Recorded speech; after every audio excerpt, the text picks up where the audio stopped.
Welcome to another broadcast of the Watchful Citizen, a community television program brought to you by the Lancaster County Democratic Party. I'm your host, Jane Egan. My guest today is John Cartier, District 4 candidate for the Lincoln School Board. Welcome, John. Thank you. And thank you for taking time out from your busy schedule to be with us today. No problem. Great to be here. Talking about being busy, you're running for District 4 School Board, and you're also a first-year law student, I understand. Yes, Is that ma'am. correct? Yep, just going through my second semester right now. Okay. So let's start there. Give us a little bit of background about what you've been doing since you've come to this point in your career. Yeah, absolutely. Well, first off, a little bit about myself. I was actually born in Utah in a small town called Heber. That's close by Salt Lake City, if you're familiar with where that is.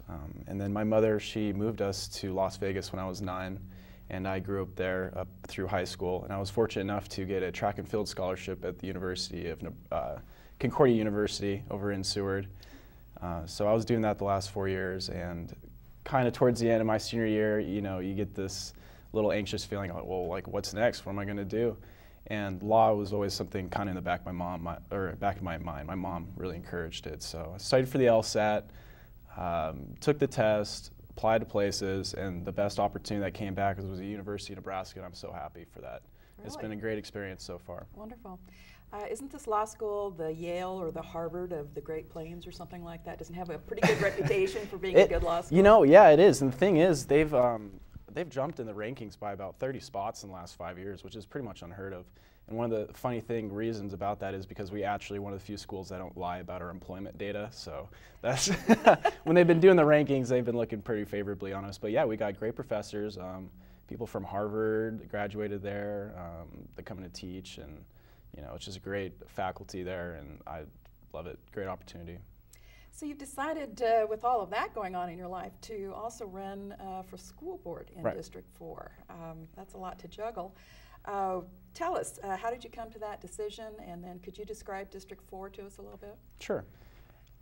It's, you know, I love that question because, yeah, it is absolutely crazy. My schedule is very hectic, but I've always been someone who's very involved with extracurricular activities ever since I was high school. I was up by 6:30 for football practice, and I didn't leave the school till 7 after, you know, more practice for something else. So I've always just kind of had this tendency to, you know, really fill up my schedule with as much activities as possible, so I'm not inactive, I guess you could say. But probably the real main reason I thought I could do this, I worked on Dave Domina's last campaign during the first semester. I was putting in about 20 hours per week. And so through that experience, I was able to kind of see and understand how to run, look at campaigns, how they're run, what it takes to get elected to an office.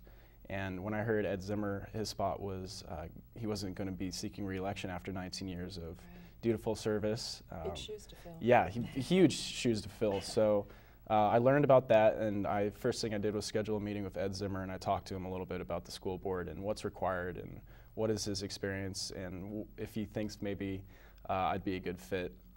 So after that conversation, I was pretty confident that I could do this, and since then it's been full steams ahead. Great. So tell us about District 4. Who lives there? What schools are there? What are the demographics? Right. I've been doing a lot of going door to door, knocking, just meeting the residents, and from my experiences, what I could tell you so far, it's very diverse culturally, but with that being said, people still feel like they're a community. So it's not necessarily separated into different racial or ethnic or religious ties, but they're more central Lincoln. Is that kind of? Yeah, it's more central. I live on 27th and Vine, which is pretty much kind of where the starts. It dips a little below O Street to like 33rd and 14th Street, and goes up straight north, kind of like a crooked zigzag pie that leans a little bit to the left. Okay. All right. So what issues are of interest to you in District 4 as far as the school board is concerned? District 4, I had the opportunity to speak with the principal over at Goodrich, and one of the first things I asked her is, what are some of the problems you see facing in the schools? And her two problems were mental health issues and poverty. And doing a little more research in respects to the mental health, I came to to understand that there was 5 suicides in the LPS system as of last year, and that's a very fairly consistent number. So I think there's a lot of things that we still need to be done in making sure students have adequate attention for their mental health services. And poverty, that's tough to combat, but we have excellent social aid workers at schools now. I know schools want more social aid workers, so that's maybe something going into the future to look into as well. I know that the overall graduation rate in the city of Lincoln is over 93%, which is excellent. Is that about what it runs in your district? Overall, it's 93%. That's what I read. Okay. Excuse me. I know our vision, our plan is for a 90% graduation rate total, and my understanding last year it was about 87%. So okay. We have about 3% left. Maybe that's just talking about high school or something, but yeah, it's a phenomenal graduation rate. I come from Clark County in Las Vegas and nowhere near that, so we're doing a lot of good things in the school district. Great. So what is your vision then for your district if you win your election? You know, for the school board, it's not necessarily, I know you're running for a district, but when you're elected on the school board, you got to keep in mind the entire Lincoln public school system. So I am absolutely going to be running for my district, and I'm going to be making sure the schools within my boundaries are adequately, you know, met with materials and things of that nature. But my vision going forward is really 3 things for the entire system. One is to increase expanded learning opportunities in community learning centers. These are programs that help kids find an activity or some sort of passion they can chase after 3 p.m. And this does a lot to, you know, helps engage a student in sort of an active learning environment, which is really important. And it also keeps them out of trouble, so saves crime-related costs, things of that nature. And it can be a great opportunity where the public can really partner with their community and local organizations. Secondly, since I'm obviously a really young candidate, I would like to see an increased role in teachers making decisions and being involved in the decision-making process. Once elected, I'll definitely be relying a lot on their expertise, as you know, teachers they're the only experts in this sort of field. And then lastly, just maintain the idea that the schools should be a warm and inclusive environment regardless gender, sex, religious, ethnicity, things of that nature. There is a recent controversy regarding transgender students. There was a flyer that was sent around, and now there are groups that are forming on both sides of the issue. Can you talk to that issue a little bit? Yeah, absolutely. So the whole deal behind this was the LPS, the board, we were looking at materials to hand out to teachers to address children that are transgender. They don't really necessarily identify if one gender or the other, or it's flip-flopped, reversed.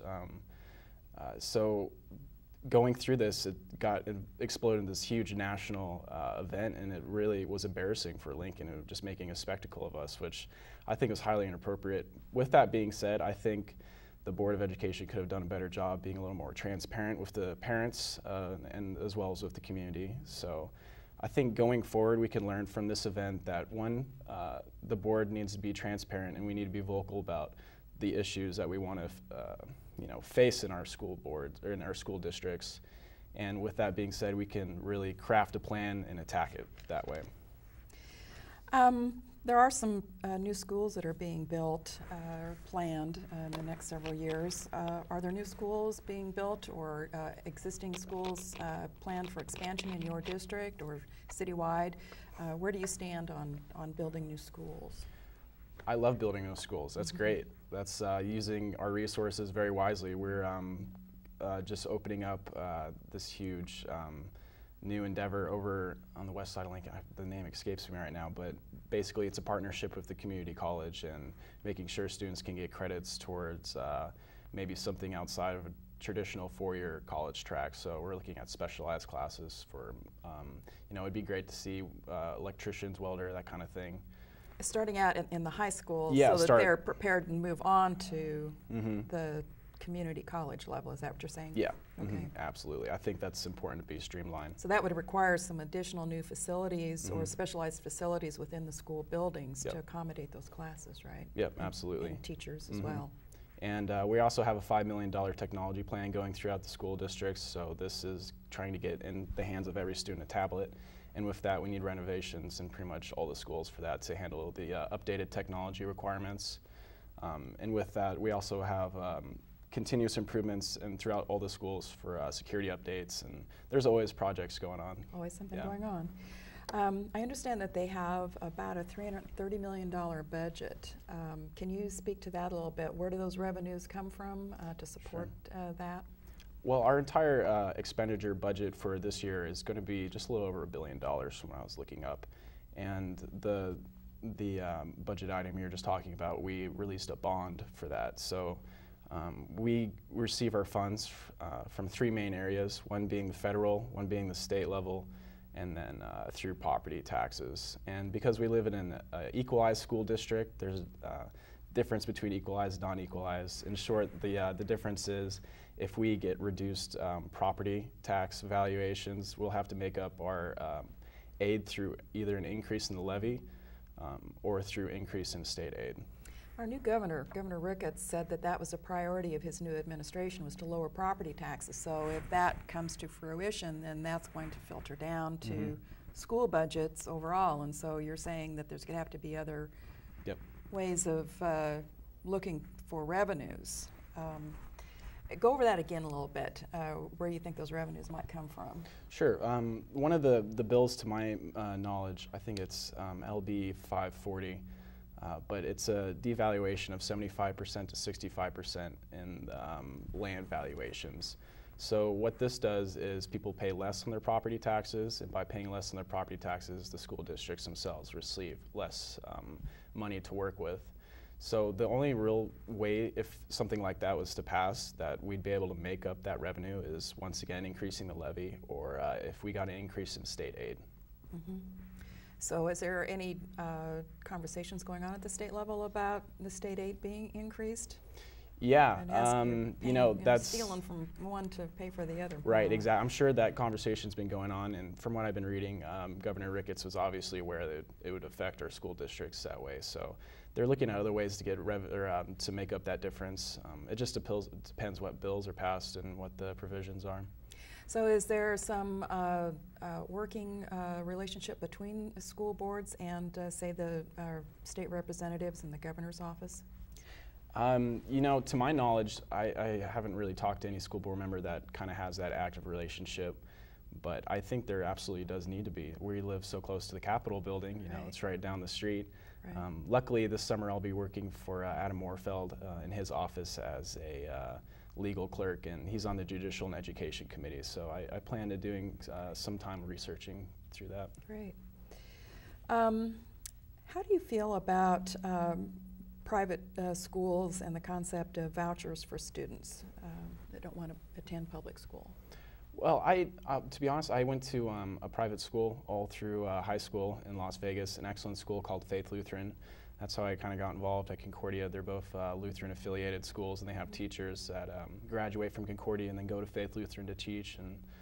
And private schools, they could work a voucher system in where the public school system is failing, and there's no other option except for these kids to escape poverty or just horrible school conditions and to go seek maybe a private education somewhere else. We don't have that problem here in Lincoln, not at all. We have an excellent school system. We can be proud of it, absolutely.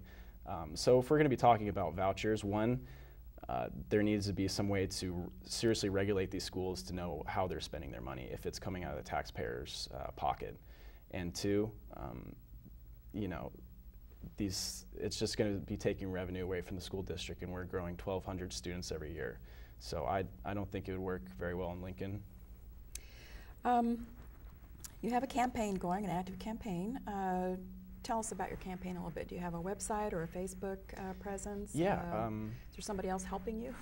Yeah, I have a great campaign coordinator, Zach Bergen. He worked on the governor's Hasselbrook's campaign most recently. He's done some school board elections in the past. So what he's really been instrumental in is identifying voters and who to go talk to. And it's been my job. Actually, after this interview, I'll be outside going door to door pretty much the rest of the day. Really enjoying this beautiful weather. So that's a big part of it, just going door to door and meeting people and just engaging conversations with whoever wants to talk. What are you hearing from them? What are they Do they have concerns?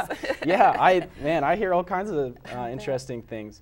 Who was it just the other day? She was talking about, she was concerned that the schools let students go a little too early. They think the school days should be longer. Another gentleman thought there's too many days off children had.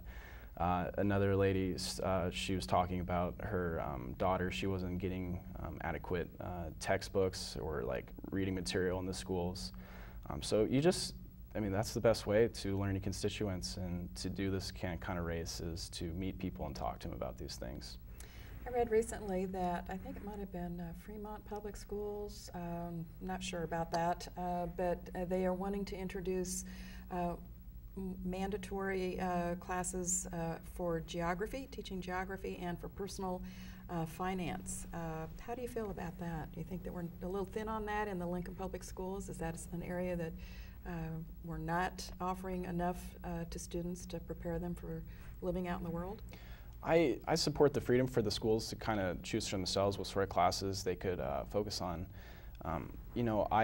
I hear a lot, people have concerns about the literacy level, and I'm kind of a guy who reads a lot. I would always promote English and writing and history courses. I think those are some of the most valuable fundamental classes that can be taught. But with that being said, we got to look at the whole student. So that means physical education, geography, of course, maybe some specialized business classes for upper level students. I like the idea that students could possibly have a choice of classes to start choosing towards the end. I know at my school, Faith, they had you can have sort of some options, so it kind of mimics a college environment. Do you think they would take geography and personal finance, though, if it was just left up to the student to choose? No, unless one wants to go in accounting, you Right. never know. Yeah, it's tough. But given that we are part of the world, Yeah. the greater world, that geography might be something that definitely. I would see, as being something that probably should have at least one course in that before you graduate. Mm-hmm. The city is growing, and you said that the student population is growing at a rate of about 1,200 students per year? About 1,200. That's quite a bit. Where are they growing, and where are they coming from? Specifically, I can't really speak to where the population centers are kind of booming. I would assume kind of out towards East Lincoln, where it's just growing phenomenally out there. I think also inner city, of course, so is growth there. We see people from all walks of life and all types of places. A lot of refugees from war situations or just bad places. It's a great mix of people. It's hard to say specifically what one thing is contributing to it, but what we see is a decrease in the rural communities and an increase in sort of these urban centers. Okay. As far as your campaign is concerned, do you have an opponent? Are there others running for that seat from District 4? Yeah, there's one Democrat running as well, and just recently one Libertarian has filed in the race. Okay. Plans for debates or any kind of showdowns? Yeah, there's not really any debates. There's something coming up this week. Oh boy, I think it's on Wednesday. They just invited all the school board candidates to come speak in front of, I believe it's teachers and just parents, and just kind of a lunch event. Okay. So if someone is interested in your campaign or in the school board candidates as a whole, what can they do to get hold of you? Do you have, like I say, did you have a website set up or a Facebook presence? How do we volunteer for you? Well, I have a Facebook set up. It's just facebook.com/my name, john.cartier.Lancaster, Lancaster. Okay. And honestly, I like it when people just call me if they're interested in helping. My personal cell phone number is 954-319-9832. You can call me at any time. If you have any questions about my campaign or if you want to volunteer, that'd be great. Okay, great. We talked a little bit about the issues that you're concerned about. What else are you thinking that you can accomplish or bring to the school board? And then as a follow-up question, can you describe the school board for our viewers? Who is it made up? How many? You're District 4, so there must be a 1, 2, and 3. Is there a 5, 6? Is there a at-large? Talk about that a little bit. Right.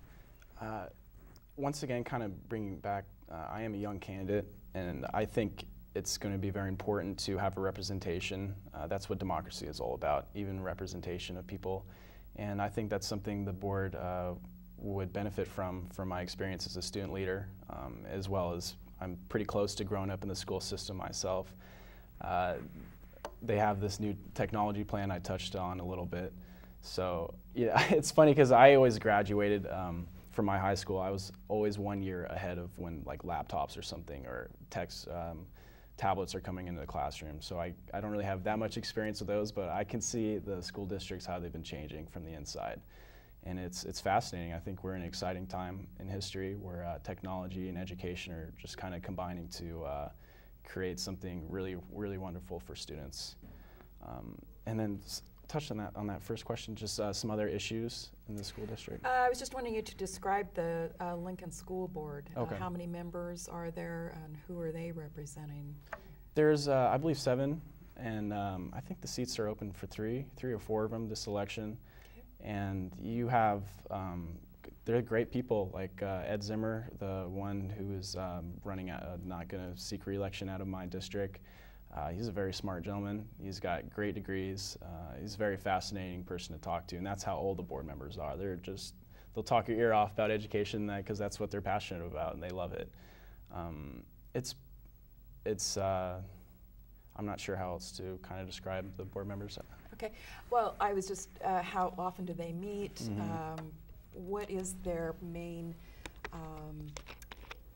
charge? Are they a governing body that creates budgets and tells the Lincoln Public School system how to spend money? What's their relationship with the school system? It's very traditional kind of school board situation where they're representations of the people, and it's a system of checks and balances, I believe, where we can engage in the superintendent and go ahead and create a vision, and as well as create a budget for the school systems. It's important for the people to know where there's money, excuse me, where their money is going to and how it's being spent. And so I think the Board of Education is mainly there for transparency and a way for the people to have a voice in how their children are being educated.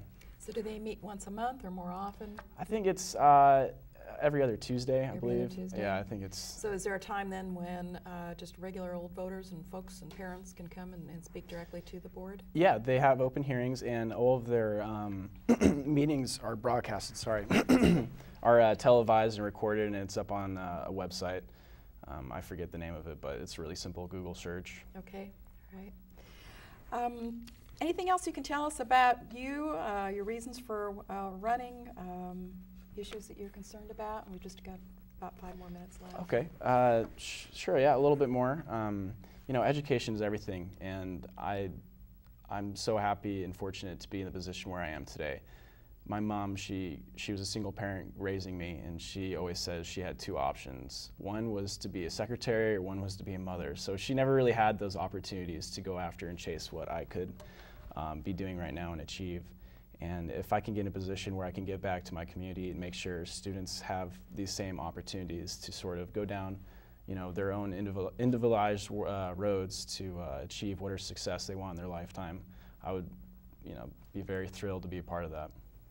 And she'd be thrilled as well, I'm sure. Yeah, yeah, absolutely. She'd love that. Have such a successful young son. Sure. Anything else? You want to go over you had kind of an interesting Facebook tag, so yeah. Why don't you go ahead and repeat that again for our viewers? Yeah, sure.